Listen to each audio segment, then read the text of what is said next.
Hi friends. మంచు బిందువు మొదటి 3 భాగాలు చదివిన తర్వాత ఇది చదవండి. 4వ భాగం. బాగున్నావా? జర్నీ ఏమి ఇబ్బంది లేదు కదా? అడిగాడు నవ్వుతూ. నువ్వు రాలేదుగా పికప్ చేసుకోవటానికి. కార్ ఉండి కూడా. సారీ చెవులు పట్టుకున్నాడు. లీవ్ ఇవ్వలేదు, పర్మిషన్ కూడా. అత్త, మామయ్య, నిషా అంతా బాగున్నారా? హా, నిషా కూడా వద్దామనుకుంది కానీ కుదరలేదు. అవునంట, కాల్ చేసింది నిన్ను పికప్ చేసుకోవటానికి వెళ్ళమని. ఒక్కటే గొడవ. నవ్వి ఊరుకున్నాను. ఎన్ని రోజులైంది నిన్ను చూసి. బెంచ్ మీద పక్కన కూర్చున్నాడు. రోజులు కాదు, సంవత్సరాలు సరిదిద్దాను. అవును, 3 సంవత్సరాలు దాటింది. అయినా అప్పుడప్పుడు ఫోన్లో మాట్లాడుతుండటం వల్లనేమో కొత్తగా అనిపించటం లేదు. సరిగ్గా నా మనసులో కూడా అదే ఉంది. అయితే ఎందుకో నేను విహారిలా బయటపడలేదు. ఎలా ఉన్నాయి నీ స్టడీస్? ఏంటి ప్లాన్స్? అలా మాటలు నా చదువుపైకి, తన జాబ్‌పైకి మళ్ళాయి. ఏరా తినరా ఇంకా? అత్త పిలిచేసరికి క్రిందకెళ్ళాం. డైనింగ్ టేబుల్ దగ్గరికెళ్తూ వల్లి ఏదని అడుగుదామని వెనక్కి తిరిగా. విహారిని చూస్తూ కళ్ళెగరేస్తుంది అత్త. తల అడ్డంగా ఊపుతున్నాడు. ఏంటా సైన్ లాంగ్వేజ్? నాకైతే అర్థం కాలేదు. అడిగితే బాగుండదేమోనని ఊరుకున్నా. డిన్నర్ అయ్యాక నిషాకి కాల్ చేశా. ఒక్క రోజుకో ఎన్ని మాటలో. దాదాపు గంట సేపు మాట్లాడాం. చలి మామూలుగా లేదు బయటికి వస్తుంటే. ఫోన్ పెట్టేసి లోపలికి వెళ్తుంటే పిలిచాడు విహారి. మధ్యాహ్నమంతా పడుకున్నావంట కదా, పైకి వెళ్తున్నా, కంపెనీ ఇస్తావా? ఎందుకో ఒక రకమైన ఇబ్బంది. రావల్లి, కాసేపు తిరుగుదాం పిలిచాను. 2 అడుగులేసి ఆగిపోయింది ఓపిక లేదు అంటూ. ఇది ఇంకా చిత్రంగా ఉంది. విహారీ నేను మరీ ఏంటే అనుకునేంత క్లోజ్ కాదు. సెలవుల్లో కలుసుకోవడం, జస్ట్ ఫ్రెండ్స్‌లా మాట్లాడటం అంతే. వల్లితో ఉన్నంత క్లోజ్‌గా కూడా ఉండను తనతో. అందులోనూ 6 సంవత్సరాల క్రితం మామయ్యకి సిమ్లా ట్రాన్స్‌ఫర్ అవ్వటంతో ఆ మాత్రం దగ్గరతనం కూడా లేదు. మనం వెళ్దాం రా, మళ్ళీ పిలిచాడు మెట్లపై నిలబడి. పుట్టగొడుగుల్లో పుట్టుకొస్తున్న అనుమానాల్ని తుంచేస్తూ పైకెళ్ళాను. ఆ చివరి నుండి ఈ చివరి వరకు తిరిగాడు కాసేపు. నిశ్శబ్దంగా ఉన్న వీధుల్ని చూస్తుండిపోయాను నేను. ఇంకేంటి నీది? దగ్గరకొస్తూ అడిగాడు. నువ్వే చెప్పాలి. ఎన్నాళ్ళుందామనుకుంటున్నావు?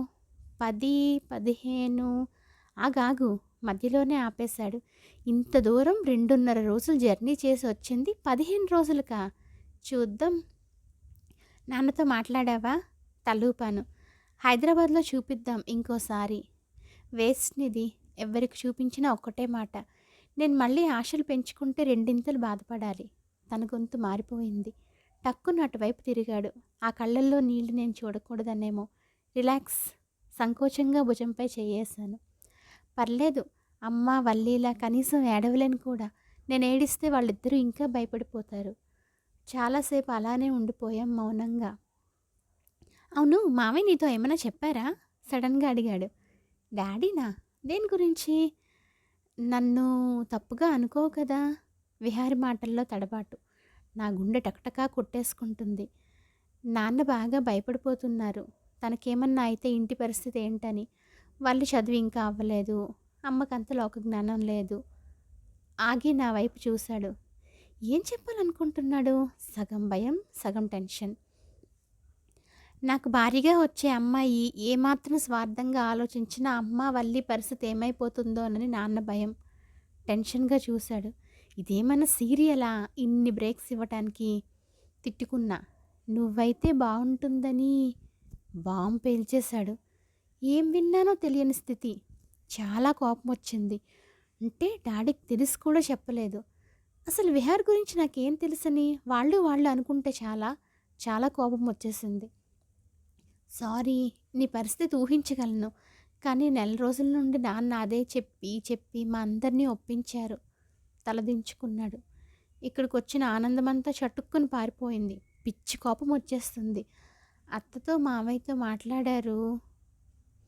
అమ్మ డాడీ అందుకేనా వెళ్తా అనగానే ఎప్పుడూ లేనిది ఓకే చెప్పేశారు. అందరూ అనుకుని ఇక్కడికి పంపించేశారా? ఇంటికి వెళ్ళాకుంది. నిధి మళ్ళీ పిలిచాడు. నేను పలకలేదు. అలానే ఉండిపోయాను. గట్టిగా అరవటం, తిట్టడం నా డిక్షనరీలో లేని ఫీలింగ్స్. అందులోనూ విహారిని చూసి 3 ఏళ్ళు దాటింది. సారీ చెప్తున్నాను కదా. నా ముందుకొచ్చాడు. అయినా నాకు కూడా నిన్ను పెళ్లి చేసుకోవాలని లేదు. ఆశ్చర్యం నా మొహంలో. అసలు నాకు ఇప్పట్లో పెళ్లి చేసుకునే ఆలోచనే లేదు. మన ఇష్టాలు కాదని బలవంతంగా కాళ్ళు చేతులు కట్టి పెళ్లి చేయలేరు కదా!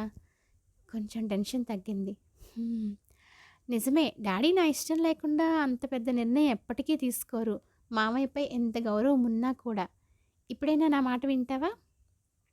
తలూపాను సరేనని. నాన్నకు టైం ఇచ్చేశారు. మహా అయితే సంవత్సరం లోపే.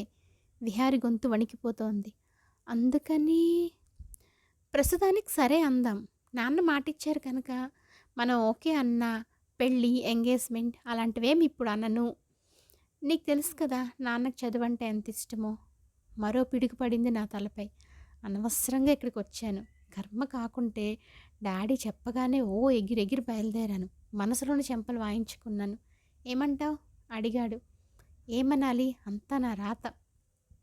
ఏంటి సమాధానం చెప్పవు? మళ్ళీ అడిగాడు. హలో మేడం, ఇదేం సినిమా కాదు. నువ్వు సరే అనగానే ఇద్దరిని కూర్చోబెట్టి పెళ్లి చేసేయటానికి. ఇప్పటికే నా తల మీద 15,00,000 అప్పుంది. అది నాన్నకు కూడా తెలుసు. మంచి కట్నం ఇస్తామని సంబంధాలు కూడా వస్తున్నాయి. అయితే ఇంకే 30,00,000 కట్నం ఇచ్చే అమ్మాయిని చేసుకో. నన్నెందుకు అడగటం? ఉక్రోషం నాలో. నా ఆలోచన కూడా అదే నిదానంగా అన్నాడు.